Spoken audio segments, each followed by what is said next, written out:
Imagine a galaxy where silence becomes more terrifying than war. A galaxy where ancient signals begin to pulse from forgotten stars, and every scanner across the Imperium, the Eldar worlds, and even the distant Tau colonies detects the same impossible pattern. Thousands of synchronized awakenings. No prophecy, no warning, no last stand. Just a single question rising across civilization. What happens when the Necrons don't awaken one by one, but all at once?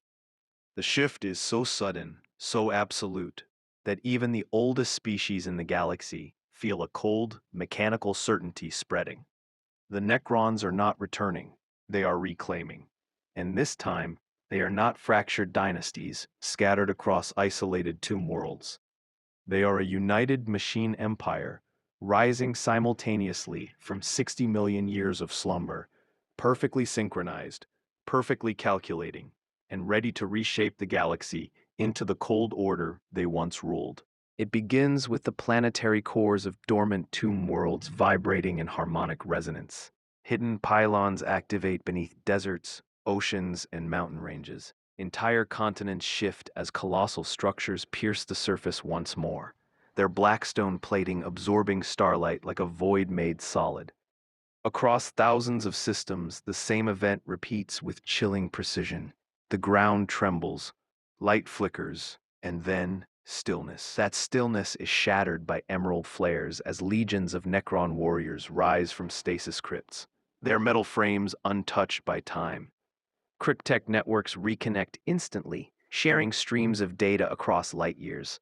They calculate vectors, war scenarios, and reclamation protocols at speeds no biological mind could comprehend. This isn't a march. It's an execution of a long-delayed equation, one that ends with total control over every star, every world, every species. The Imperium is the first to feel the shock. Dozens of fringe planets go silent, their last transmissions showing monolith shadows descending from orbit. Astra Militarum regiments, positioned nearby, attempt immediate reinforcement, only to be disintegrated mid-warp exit by Gauss storms.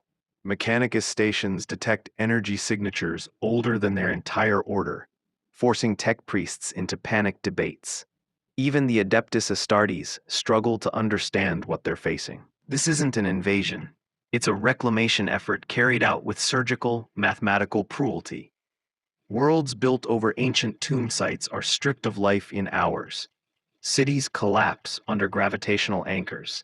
Civilizations vanish beneath the inch-perfect efficiency of Necron strike phalanxes. For the first time in centuries, the Imperium faces a threat it cannot classify, predict, or even properly see coming. The Eldar sense the awakening long before the first engagements. The psychic echo of the Necron rise is not a scream in the warp, but a void pulling inward. Farseers gather in silent dread, recalling the ancient war their ancestors barely survived. They dispatch fleets to warn their craft worlds, but the response is divided. Some believe the Necrons will purge biological life once again. Others claim they may target warp-dependent species first. Regardless, Eldar outposts positioned near old Necrontyr territories experience immediate annihilation. Wraithbone structures crack under reality-dampening fields. Aspect warriors find themselves fighting opponents who adapt to their tactics in seconds. The Eldar have always survived through speed and foresight. But how do you outmaneuver an enemy that has already calculated every possible outcome? Meanwhile, the orcs react the only way they know how, by charging straight at the enemy. Orc empires release massive warbands to smash into Necron fleets. The result is catastrophic. Gauss annihilation beams tear through cruisers as if they were made of paper. Teleporta technology malfunctions under anti-warp pylons. Even when orcs land on tomb worlds, the ground itself turns against them. Shifting terrain funnels them into kill zones mapped millions of years earlier. Their violence only feeds the Necrons' efficiency. Every orc tactic is recorded, analyzed, and countered. Against any other foe, The orcs could eventually accumulate enough brute force to win, but against the Necrons, their numbers mean nothing. This is the first time in orc history where their favorite kind of fight becomes a hopeless slaughter. Far across the galaxy, the Tyranids adjust course as their synapse creatures detect something unnatural. Vast regions of space suddenly devoid of psychic resonance. The warp goes quiet.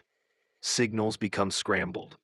Hive fleets taste a metallic emptiness in the void that disrupts their instincts. When they encounter Necron-controlled systems, the outcome is devastating. Bioplasma evaporates against phase shields.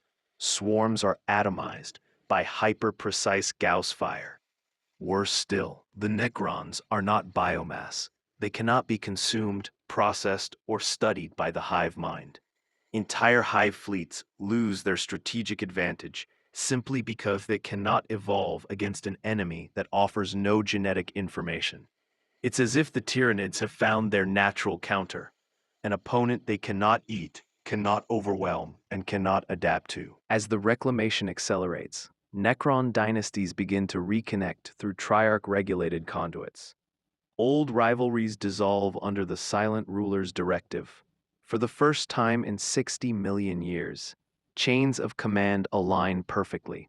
Overlords and Pharons receive updated star maps showing their ancient borders, now overlapping with the territories of countless modern factions.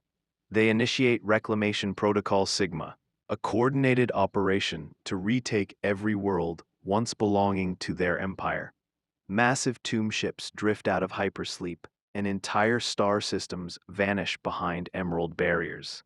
In the absence of emotion, fear, or hesitation, the Necrons execute a level of military precision unmatched by any living species.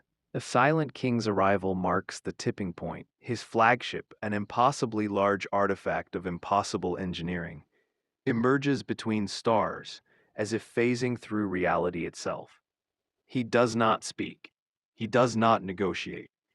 The network of awakened dynasties falls under his unified command. Across the galaxy, Necron territories expand like an unstoppable grid. Blackstone constructs are reactivated, forming a web of anti-warp anchors. Warp storms shrink. Chaos rituals collapse. Demonic incursions fail to manifest. The Imperium weakens with every passing day, unable to maintain its influence under the Necrons' reality-anchoring technologies. For the first time in history, the warp has a true predator. The forces of chaos experience devastation unlike anything before. Their champions march into battle expecting the familiar surge of warp-born power, only to feel it evaporate. Daemons flicker, destabilize, and dissolve as Blackstone structures drain the energies that sustain them. Warp portals seal the moment they open. Even the Eye of Terror itself begins to fluctuate, its storms weakening as anchored pylons interfere with its dimensional boundaries. Chaos Marines attempt direct assaults on Necron fortresses, but nothing they possess can penetrate the anti-warp fields. Their weapons malfunction, their powers fail, their demonic allies vanish mid-charge. For an empire built on emotion, corruption, and psychic force, nothing is more terrifying than an enemy that simply turns them off. With the warp destabilized, travel becomes unpredictable. Astropathic communication collapses across the Imperium. Fleets are stranded. Reinforcements fail to arrive. Entire sectors lose contact for weeks, then months. Necron fleets exploit this fragmentation ruthlessly, isolating clusters of worlds and dismantling them with clinical efficiency. Even Space Marines find their legendary mobility crippled. Chapters defending far-flung regions of space must choose between protecting one system or abandoning hundreds. For the first time since the Imperium's founding, the galaxy's greatest strength, its connection through the warp, becomes its greatest vulnerability. The Tau Empire fares no better. Their optimism, diplomacy, and technological progression mean nothing against the Necrons' ancient mastery. Tau drones detect energy readings they cannot interpret. Railgun rounds bounce off phase-shifted armor. Crisis suits suffer catastrophic failures as their targeting systems are hacked mid-combat. Ethereals attempt negotiations, sending encrypted broadcasts of peace, but they receive no answer. For the Necrons, diplomacy is irrelevant. Biological species are simply variables, and variables are eliminated. As more tomb worlds awaken, the galaxy undergoes geological and cosmic shifts. Entire star systems realign under gravitational fields projected by Necron star stations. Warp routes collapse. Asteroid belts form artificial barriers.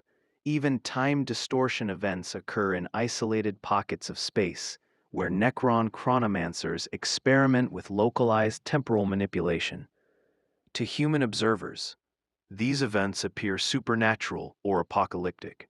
To the Necrons, they are simply calibrations, adjustments to restore the galaxy to the order they once built. Within the Imperium, panic grows. High Lords attempt emergency mobilization, but without warp communication, coordination becomes a nightmare. Some Forge worlds revolt, seeking to form independent defenses. Others fall under Necron bombardment before they can respond. Space Marine chapters begin to disappear, some destroyed, others isolated in unreachable sectors. Rumors spread that certain dynasties are converting captured worlds into massive data vaults, stripping them of all life and reshaping them into metallic archives of knowledge.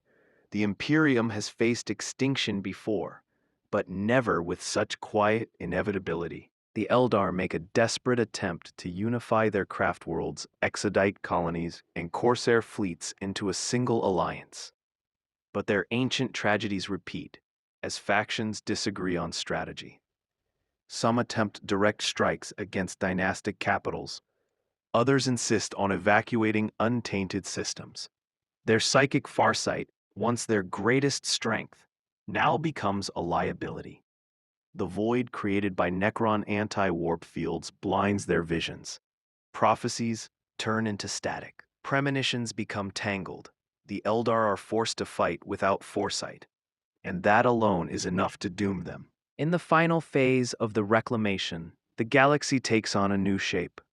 Blackstone pylons create a lattice of anti-warp nodes stretching across regions once considered permanently corrupted. Warp storms fade. Daemons vanish. Psychic species weaken. Old night returns, not with chaos, but with silence. Star clusters fall under Necron dominion, their skies glowing with the emerald reflection of orbital monoliths. Biological species retreat into isolated pockets, desperately trying to survive in a galaxy no longer built for them. And then, after centuries of unstoppable expansion, a new era dawns. Not an age of chaos, not an age of war, but an age of calculation, an age of cold order. The Necrons stand unchallenged, their dynasties united under the absolute will of their silent ruler. Warp travel becomes obsolete. Psychic power fades into irrelevance. The stars themselves are reshaped into perfect alignment. The living species of the galaxy cling to survival in scattered enclaves, slowly forgetting the age of empires that once fought for dominance, because now the galaxy belongs to the Necrons, utter, eternal, and absolute.